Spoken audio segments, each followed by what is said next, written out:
Hi అండి. అందరికీ నమస్తే. మీరందరూ ఎలా ఉన్నారనేది నాతో కామెంట్ సెక్షన్లో తప్పకుండా షేర్ చేసుకోండి. మేమైతే చాలా బాగున్నాము. ఈరోజు తిరుపతి వెళ్తున్నామండి. ఈరోజు నైట్కి తిరుపతి బయలుదేరుతున్నాము. అందుకనే స్వామివారికి ముందుగా ముడుపు కట్టి మేము ఎప్పుడు తిరుపతి వెళ్ళినా మాకు వచ్చే డబ్బుల్లో కొంచెం తీసి స్వామివారికి తప్పకుండా ముడుపు కట్టి హుండీలో వేస్తామండి. సాయంత్రం బయలుదేరుతాము. అందుకని ముందుగానే స్వామివారికి ఇంట్లో పూజ చేసుకుంటాను. ఎప్పుడు తిరుపతి వెళ్ళినా ముందు ఇంట్లో పూజ చేసుకొని బయలుదేరుతామండి. అందుకని ఈరోజు ఉదయాన్నే లేచి ఇల్లంతా శుభ్రం నీట్గా చేసుకొని ఇల్లు వాకిళ్ళు అన్నీ శుభ్రం క్లీన్ పసుపు వేసి పసుపు నీళ్ళు చల్లి ఇంట్లో ధూపం వేసి ఇల్లంతా నీట్గా క్లీన్ చేసేసి స్వామివారికి పూజ చేసుకుందామని అయితే ముడుపు కట్టుతున్నానండి. దానికోసం అయితే ఒక తెల్లటి వస్త్రాన్ని కర్చీఫ్ కానీ ఏదైనా పరిశుభ్రంగా ఉండే వస్త్రాన్ని తీసుకొని పసుపు నీళ్ళలో ముంచి బాగా ఎండలో ఆరనివ్వాలండి. ఎండలో ఆరబెడితే మనకి పసుపు వస్త్రం రెడీ అవుతుంది.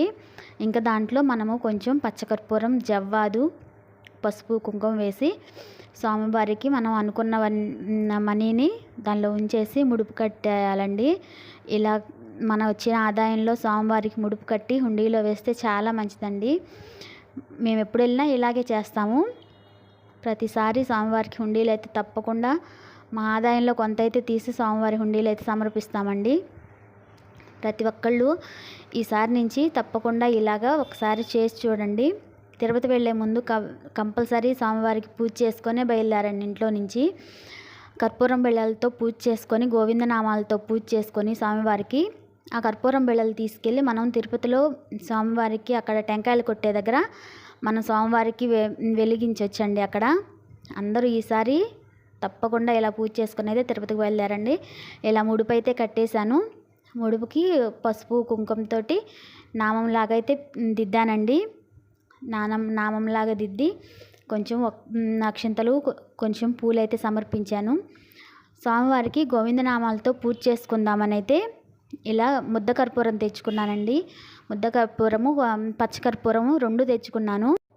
చదవటం వచ్చిన వాళ్ళు ఒక బుక్లో చూస్తూ గోవిందనామాలు చదువుకుంటూ ఈ కర్పూరంతో పూజ చేసుకోవచ్చండి. చదవటం రాని వాళ్ళు ఒక ఫోన్లో అయినా ప్లే చేసుకొని పూజ చేసుకోవచ్చు. ఏమీ రాదు తెలియదు అనుకున్న వాళ్ళైతే గోవింద గోవింద గోవింద అనుకుంటూ కూడా స్వామివారికి అయితే ఇలా పూజ చేసుకోండి. చాలా మంచిదండి. ఇలా అయితే నేనైతే దీపారాధనకి అయితే అంతా రెడీ చేసుకున్నాను. పిండి ప్రమిదని కూడా రెడీ చేసుకున్నాను. ఇంట్లో అయితే పిండి కొంచెమే ఉంది.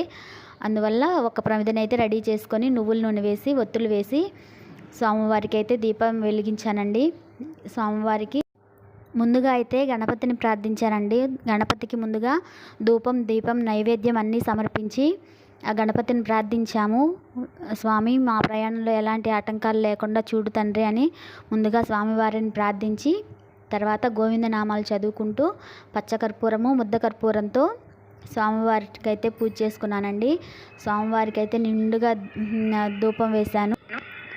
నైవేద్యంకి అయితే కొంచెం పాలు కాచి చల్లార్చి అందులో కొంచెం బెల్లం, యాలకులు కలిపి పానకం కొంచెం సంపూర్ణ ఫలమైన కొబ్బరికాయనైతే కొట్టి స్వామివారికి అయితే నైవేద్యం సమర్పించానండి. ఈరోజు హడావిడిలో ఉన్నాం కదా, అందుకని నైవేద్యం అయితే ఏం చేయలేదు. కొబ్బరికాయ కంటే పూర్ణమైన కాయే ఉంటుందండి. అందుకని స్వామివారికి కొబ్బరికాయనైతే కొట్టి నైవేద్యం సమర్పించాను. పచ్చకర్పూరంతో హారతి ఇచ్చాను, పంచహారతి ఇచ్చాను. నా నోటికి వచ్చినవి నాకు చేత అయినట్లుగా అయితే నేను పూజ చేసుకుంటానండి. మనసుకు పూర్తిగా మనసు ప్రశాంతంగా ఏ ఆలోచన లేకుండా అయితే స్వామి ముందు కూర్చొని ప్రశాంతంగా పూజ చేసుకున్నాను ఈరోజైతే. ఇంకా పనంతా హడావిడిగా ఉంది కదా, ఇంకా అన్నీ సర్దుకోవాలి, లగేజ్లు ప్యాక్ చేసుకోవాలి, ఇంకా ఫుడ్ ఏమన్నా ప్రిపేర్ చేసుకోవాలి, ఇంకా చాలా పని ఉంది. అందుకని ఉదయాన్నే పూజ చేసుకుంటున్నాను.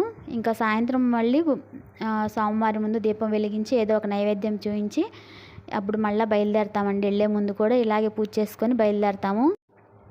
అసలైతే మేము ఆగస్టులోనే వెళ్ళాల్సిందండి. మా మ్యారేజ్ డేకి తిరుపతి వెళ్ళాల్సింది. అప్పుడు మాకు అంటు వచ్చి ఆగిపోయాము. ఇంకా స్వామివారికి అనుకున్నాక వెనకేసుకోకూడదండి, ఇంకా ప్రయాణం వెనక్కి అయిపోతుందని అందువల్ల ఇంకా ఇప్పుడైతే ప్రయాణానికి అన్నీ రెడీ చేసుకొని ప్రయాణం అవుతున్నాము. మా అమ్మ వాళ్ళు, మా తమ్ముడు వాళ్ళు కూడా వస్తున్నారు. అందరం కలిసి ఈవినింగ్ ట్రైన్కి వెళ్తే బయలుదేరుతాము.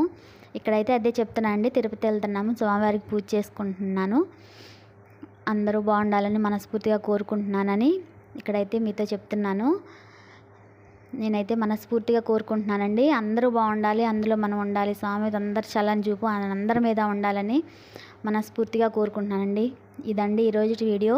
ఈ వీడియో కనుక మీ అందరికీ నచ్చినట్లయితే ప్లీజ్ లైక్ చేయండి, షేర్ చేయండి, ప్లీజ్ సబ్స్క్రైబ్ మై ఛానల్.